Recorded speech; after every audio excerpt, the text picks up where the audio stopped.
Autant aussi je veux le faire, que je demande pas ton avis. Mon invité a déjà tout d'un grand, auteur, chanteur et compositeur passionné de musique afro-pop. Il a passé son enfance à Kinshasa, au Congo. Il arrive en France à l'âge de 9 ans et grandit à Sevran, en banlieue parisienne. Inconnu il y a encore 2 ans, il a été révélé avec le titre au succès colossal « Petit génie ».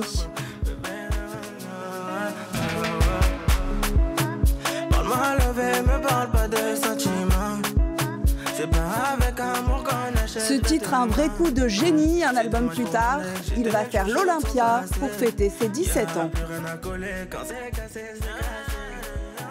Bienvenue à tous et bienvenue dans le studio de À l'affiche, Djungly. Merci beaucoup Sonia. Comment ça va? Ça va et vous? Ça va très bien, on est ravis de vous recevoir. Un plaisir est pour moi, merci beaucoup. Petit génie, c'est plus de 340 millions de streams, d'écoutes sur toutes plateformes confondues. Tous les jeunes connaissent ce titre.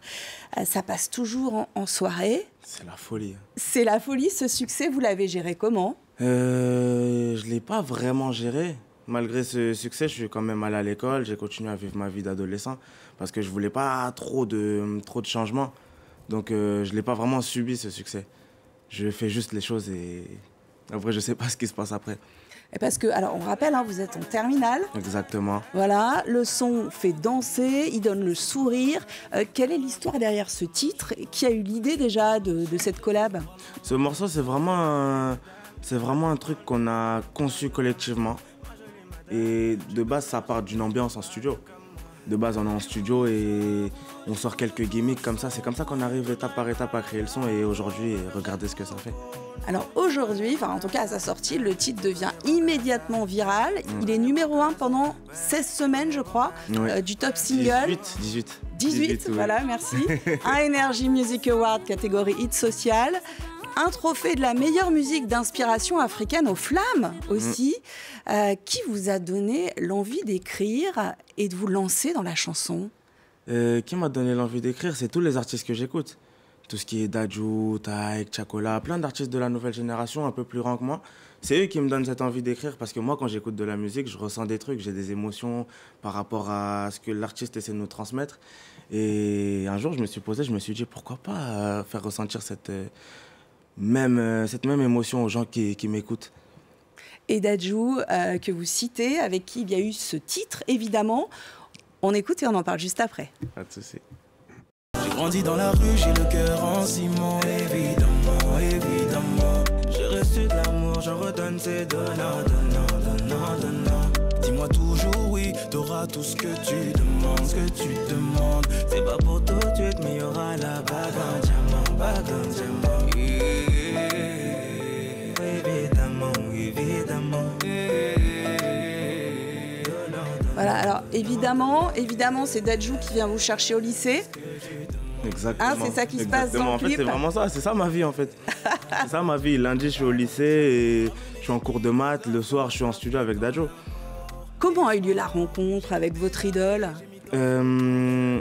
À la base, c'est un rêve de gosse que j'ai, que de chanter avec mon artiste préféré. Du coup, pour mon anniversaire, c'était un 5 octobre aussi, comme ça. Je vais en studio, on m'emmène en studio. Et on me dit, ce soir, tu as une séance. Je me pose pas de questions, je demande pas c'est qui. J'arrive en studio et j'entends une voix que je connaissais. Je leur dis, les gars, vous avez pas fait ça. Et là, ils rentrent. En fait, quand je le vois, je suis super impressionné, mais je reste quand même très professionnel. Ça veut dire quand il vient, il me tend sa main. Je suis là, j'ai les jambes qui tremblent, mais je suis en mode, ça va, tu vas bien. Mais c'est une rencontre incroyable. Qu'est-ce que vous admirez le plus chez lui, chez Dadju? Il a beaucoup de talent. Et même ce message d'espoir qu'il véhicule, moi, c'est un truc qui m'anime, c'est un truc que j'aime beaucoup. C'est un truc que j'aime beaucoup parce que je suis grave dans celle-là, dans ce truc de croyez toujours en vous, vous allez atteindre vos objectifs quoi qu'il arrive.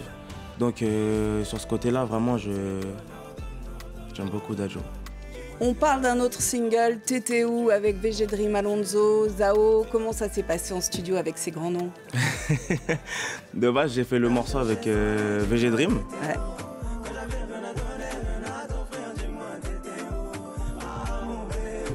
À la base, j'ai fait le morceau que avec VG Dream.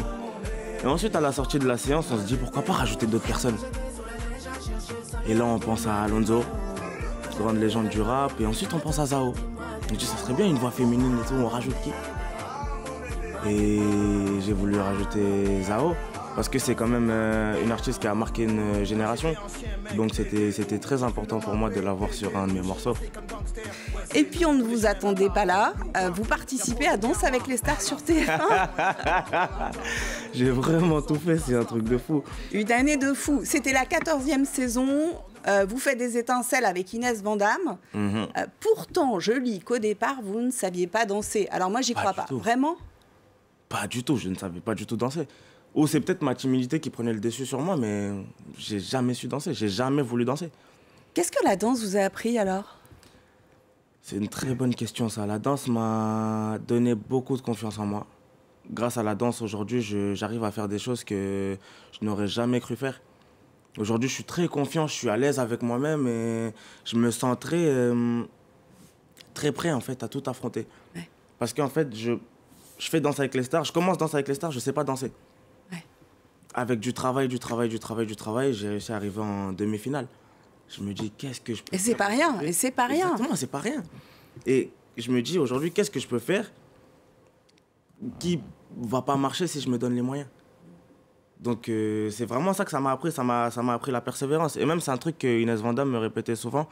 Persévère, crois en toi, travaille, tu vas y arriver. Et elle vous suivait aussi à l'école, je crois. Hein? Oh. plus que sur la danse même. Autre coup d'éclat, ça s'appelle À tes côtés avec Lénie, qu'on a connu grâce à la Star Academy. On vous écoute tous les deux ensemble. Le temps pourra rien changer, même s'il devait s'arrêter, je serai toujours à tes côtés. Dans le temps ne pourra rien changer, même s'il devait s'arrêter, je serai toujours à tes côtés. Les mots suffiront pas pour dire tout. Toi et moi c'est laid, je me demande si pour toi je donnerais pas tout. Si t'aimes ma consonne, laisse-moi être ta voix et elle écrivont toutes nos phrases. J'adore la sincérité qu'il y a sur ce son entre vous deux. Là aussi, ça a explosé sur les réseaux. Parlons de vos débuts.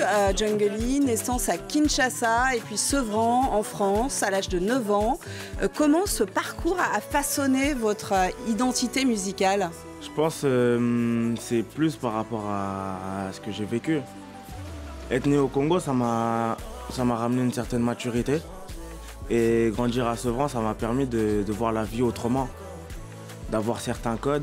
Et c'est ce qui me fait aujourd'hui, c'est ce qui me façonne aujourd'hui, c'est ce qui fait le Djungeli aujourd'hui. Quels sont vos souvenirs du Congo? Les souvenirs du Congo, les moments passés avec toute ma famille.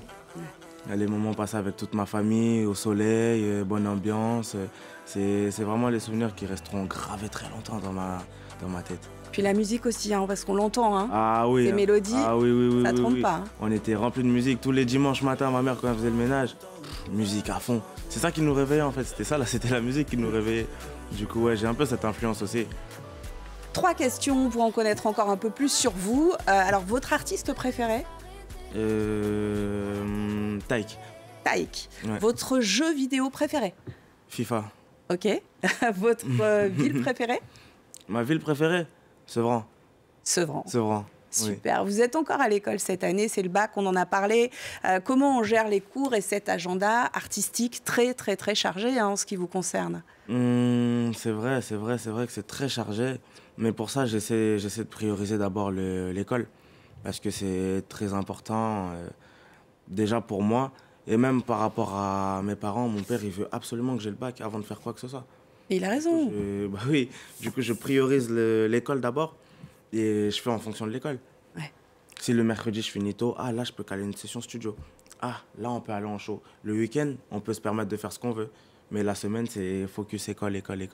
Et la famille, les amis, comment ils réagissent à toute cette notoriété qui vous entoure à présent? Ma famille, elle est super contente. Mes amis aussi sont super contents. Mais ce qui est un peu désagréable, c'est que je les vois plus souvent. En étant jeune comme ça, ne pas voir sa famille souvent, ça enlève un petit truc, mais j'essaie un maximum de passer du temps avec eux. Ils vont venir à l'Olympia? Bien sûr. Ok, ce sera le 5 octobre, Djungeli à l'Olympia, une salle mythique pour votre anniversaire, pour fêter vos 17 ans. Mais qu'est-ce que ça représente, ça? En fait, pour moi, l'Olympia, ça représente vraiment l'accomplissement d'un objectif. C'est l'accomplissement d'un rêve. En fait, je me suis jamais mis de limite sur quoi que ce soit. Et aujourd'hui, à 16 ans, si je me dis que je peux remplir un Olympia, je vais le faire. Pour mon anniversaire, vas-y, je vais le faire. C'est comme ça que je vois les choses, en fait. Je me dis, si tu as la possibilité de faire ça et que tu es capable de faire ça, fais-le. Bon anniversaire, hein. Un petit peu en avance. En avance, merci beaucoup. De la part de France 24. Alors, votre coup de cœur du moment, on termine avec ça l'émission. C'est le dernier album du rappeur La Fouine, Capitale du crime, volume 2. Exactement. En fait, c'est impressionnant comment il a réussi à regarder la photo. C'est impressionnant comment il a traversé les générations. Moi, c'est ça que je kiffe. En fait, il a traversé toute une génération. Et en plus, quand il arrive dans la nouvelle génération, il s'adapte avec les artistes de la nouvelle génération. Moi, c'est ça que je kiffais. C'est ça la touche que j'ai aimée sur ce projet. Merci infiniment, Djangali. Merci à vous. Très bonne Olympia.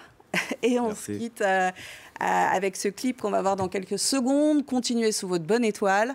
L'info continue sur France 24 et tous nos réseaux sociaux. On se quitte donc avec deux légendes du rap, La Fouine et Imra. À très vite.